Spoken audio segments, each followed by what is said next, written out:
Welcome to another episode of Chef Hooray! At ngayon, magluluto pa rin tayo na galing sa listahan ng ating AI friend na nagbigay siya ng mga dishes para Ate Joan.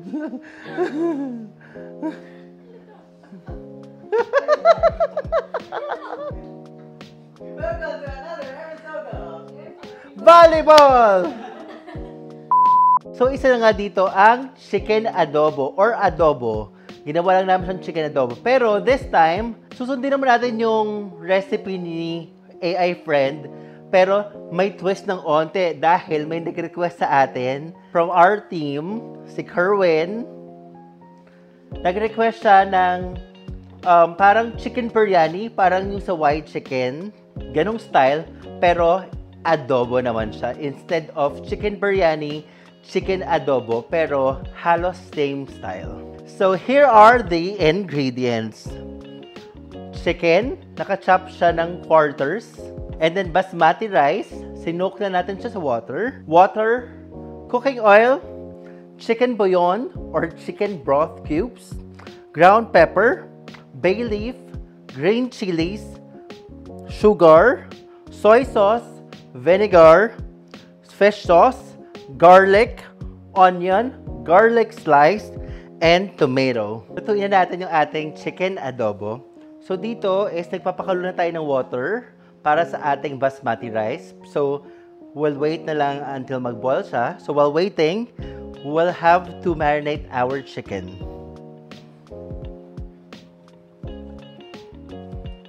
Mas okay syempre if mamamarinate yung chicken nyo at least overnight. Mas better yon. So we'll place some garlic.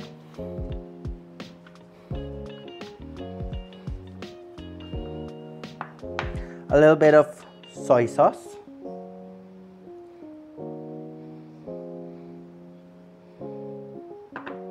A little bit of pepper.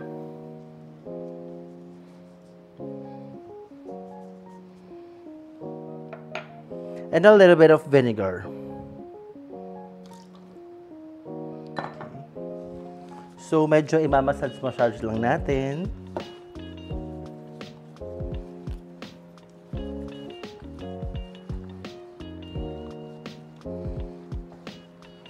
Pwede rin kayo mag-add ng oyster sauce if you like. Since ginagawa na natin siyang medyo mas twist nung recipe ni AI friend. So, pwede na madagdag yung normal na ginagawa nyo sa mga chicken adobo nyo. Rolling boil na yung ating water. Pwede na natin lagay yung ating basmati rice. Dinrain na rin natin yung ating basmati rice. So, kailangan natin maging very gentle with our rice kasi baka madurog siya.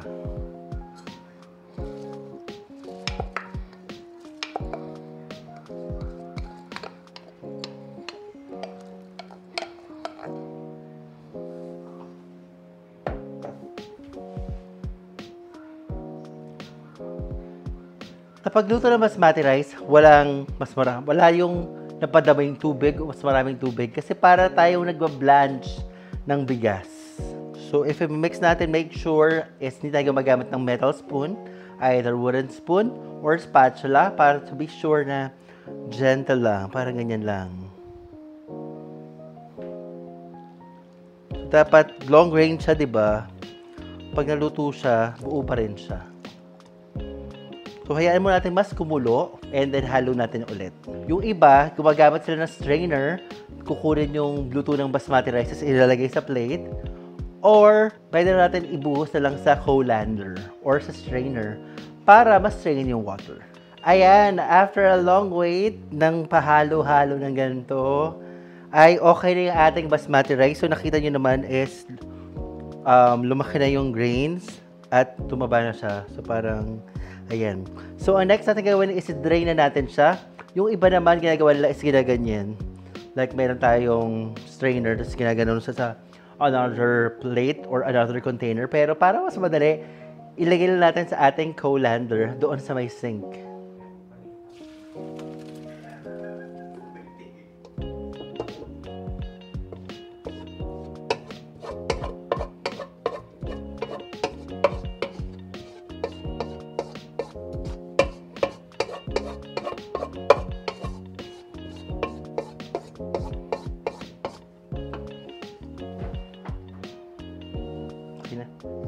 Dala ka naman ako maglalaba. Now, let's cook our chicken. Let's place a pan. Heat it. Heat it. Tapos sabi ko, heat it. Tapos kumanta ka sila po. Wait, say some more. Tapos sabi ko, heat it. Tapos sabi mo, silakbo. And now, let's heat it. Heat it.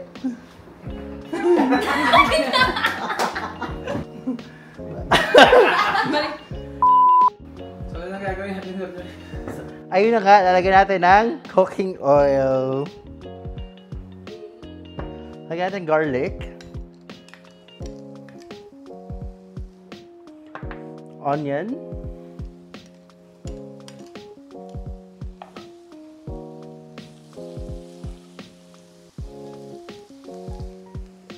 Ang ating chicken. Eh.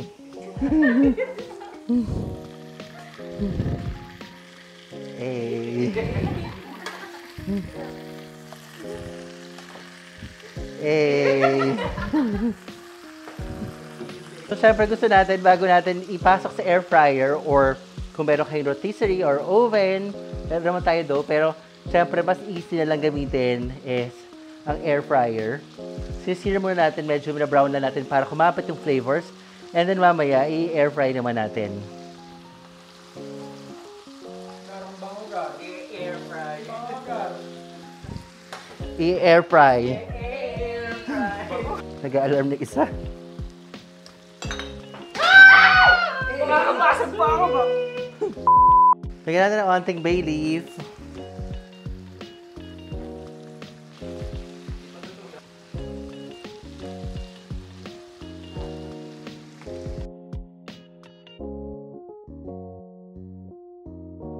Since nasira natin yung ating chicken, magpapalit tayo ng mas bigger na pan kasi gagawa na tayo ng sauce ng ating chicken adobo.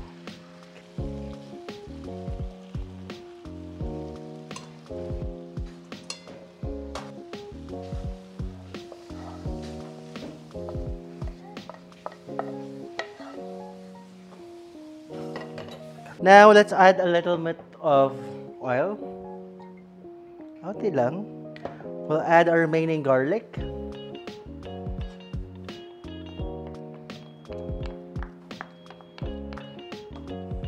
Onion.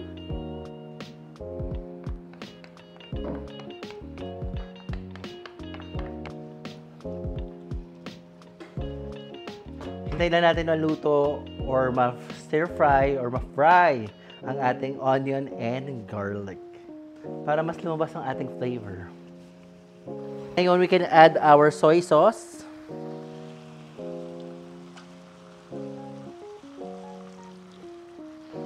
Our vinegar.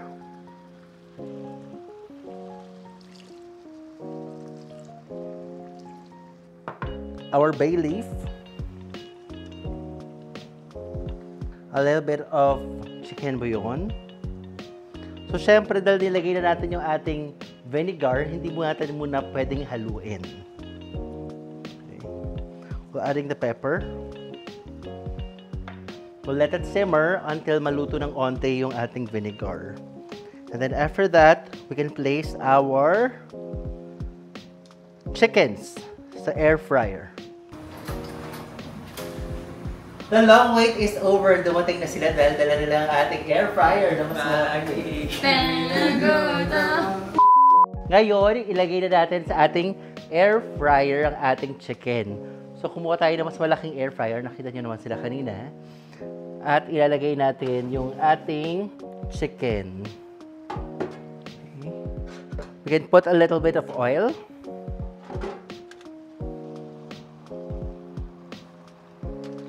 Ay. Kasi sila yes chicken tayo. Ay, ay why pala? Why chicken tayo? Ay.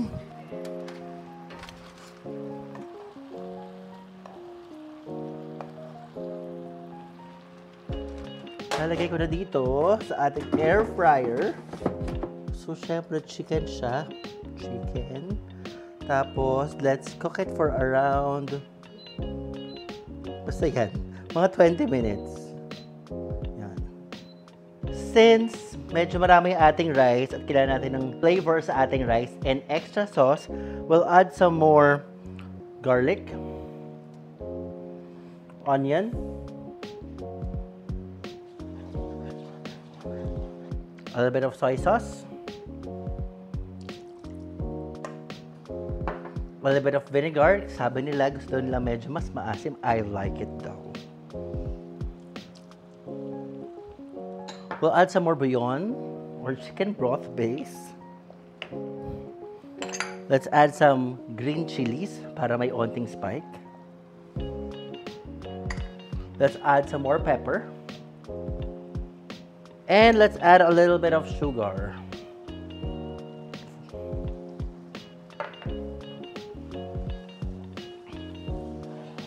We'll add a little bit of water.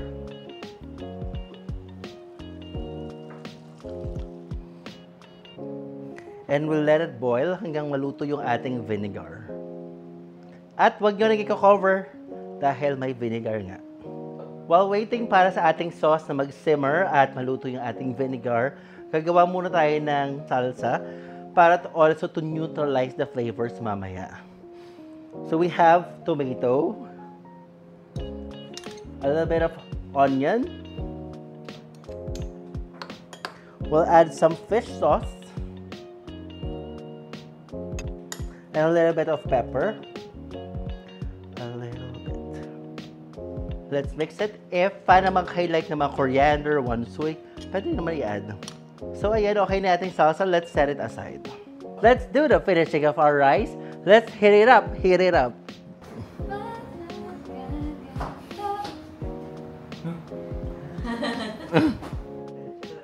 Nonchalant lang siya. Okay, go. Let's put butter.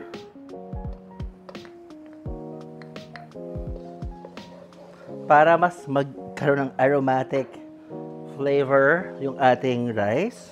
Of course, pag adobo, more garlic, and more garlic. Mamaya, may garlic pa ulit. We'll add a little bit of oil dun sa ating tinagong sauce.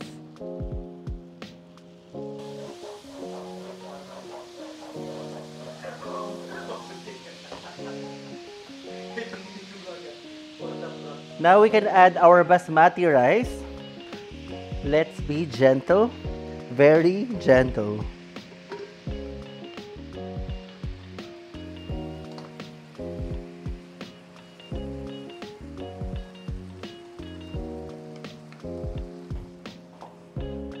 Kailangan mo lang maging extra gentle, lalo na pag-ahaluin natin.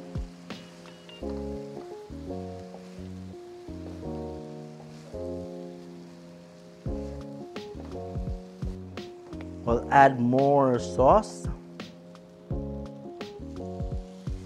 More sauce. And more sauce. Yan. Kailangan na natin ngayon hintayin yung ating chicken na maluto. Kasi isasama natin siya dito. And i-cover like a normal chicken biryani. So, luto na ating chicken. Lalagay natin dito sa ating basmati rice na flavored adobo.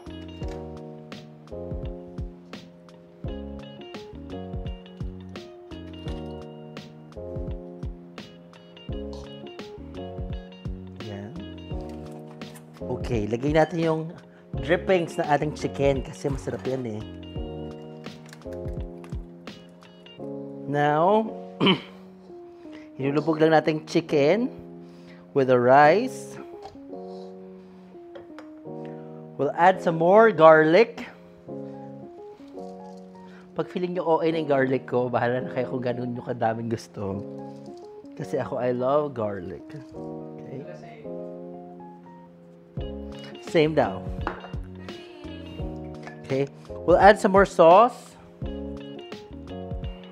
At i-cover na natin yung ating chicken. Okay. Cover natin. Okay, so let's plate it.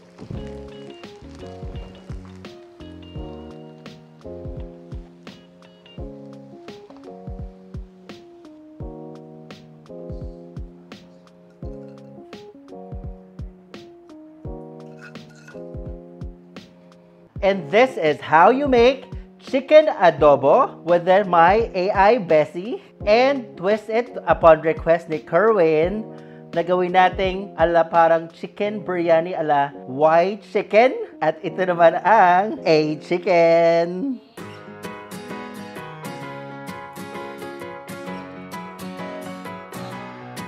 Ito na ang exciting part. Tikiman na! At ngayon ang ating guest, siguro nagtatanong kayo, sino ba talaga yung kumakanta? Papakilala natin siya. Please meet Sen Pangilinan, Tito Sen. Ang saya-saya. Dahil dyan, mag-sample siya. Kay naguto. Sayo kayo dyan. Huwag mag-alala. Ayun, yan ako. Alright. Nako. So ayan, Tito Sen, welcome Alright. to Thank you po. Chef Hooray. Thank you.